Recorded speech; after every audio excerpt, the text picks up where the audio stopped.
Now, a 16-year-old boy arrested over the murder of a teenager as crowds gathered to watch New Year's Eve fireworks has been released under investigation. Harry Pittman, who was also 16, was attacked as he waited to watch the New Year's fireworks with friends after what the Metropolitan Police called an altercation. A total of 18 teenagers were stabbed to death in London in 2023. I'm joined now by Kevin Hurley, who's the former head of the London Anti-Knife Crime Operation. Kev, thanks for joining us in the studio. Great pleasure to meet you in person at long last. Kev, this is something we talk about all the time on GB News, and a great many people out there share this huge exasperation, a sense of frustration. The bodies keep seeming to pile up. We've seen over 50,000 knife offences in England and Wales last year, particularly in London. 13,503, 21% year-on-year increase, and yet nothing seems to get done about it. How do we tackle the cancer of knife crime? Well, I mean, the terrible thing about it is the people who fear it most are the mums. And in places like London, it's actually black mums who fear it the most because it's mostly black kids who are getting killed, and vast number of the perpetrators, in fact, sad to say, are black youth. But how do we stop it? Well, all I can tell you is when I led Operation Blunt 2 in 2008, we had 29 youth murders that year. 4 years later, we were down to 8. Bearing in mind, that's much less than we've got already. So what do you do? Basically, it was targeted stop and search. Whether or not anyone likes it, stop and search creates a deterrent effect on youths carrying knives. If they think they're going to be caught and put before the courts, it will stop them. And perhaps the best evidence of that was, you may recall this, a dreadful feral murder in Victoria railway station where 17 kids from a school, none of whom had criminal records, had an arranged gang fight with a load of kids from Fulham, and one of the kids was stabbed to death. Once we went through his mobile phone, this kid had on it, "Don't go through Hammersmith Broadway there. The feds are very hot on stop and search." The bottom line on it is the kids know that if there's a good chance of being stopped and searched, they are going to be caught and they're less likely to carry knives. And that's what we did, targeted stop and search. The trouble with that now is that times have changed, sadly.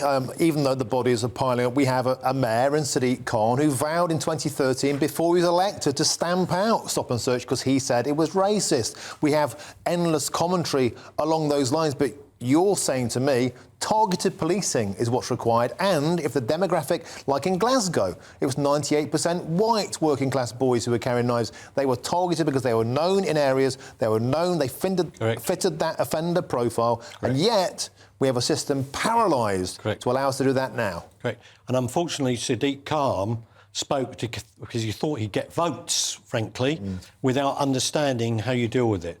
You need to know where the high incidents of knife crime are, who's likely to be doing it, and then you focus people on doing that. And you actually need to handpick your staff and take them off all other jobs and say, you will go out there now and stop and search people. Now, the unfortunate thing about this is a lot of innocent people get stopped and searched, as against possibly they could be killed.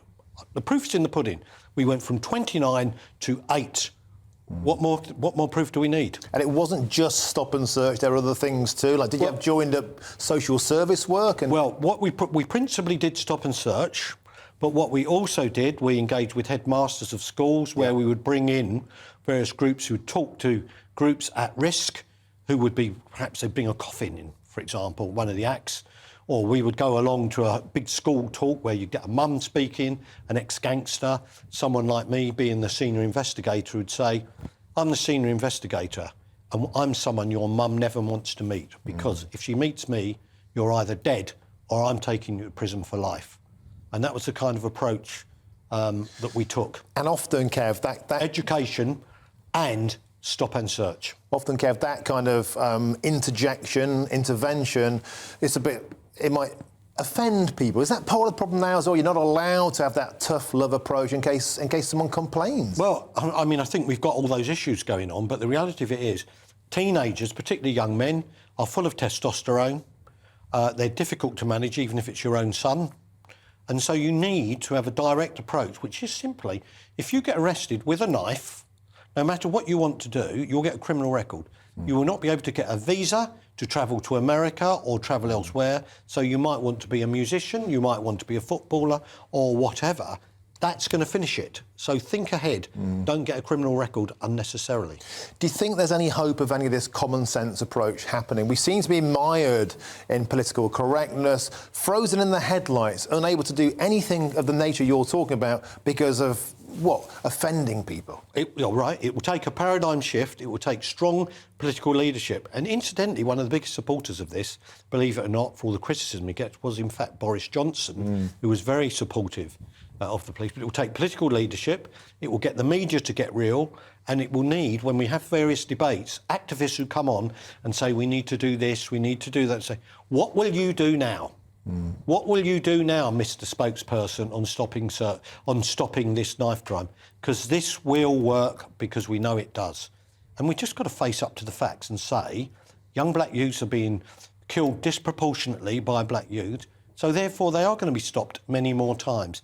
Really unfortunate. It's really unpleasant for those young black kids who are caught up in it. But better that, then more and more of them will die and more mothers will mourn their sons either to the undertaker or to life imprisonment.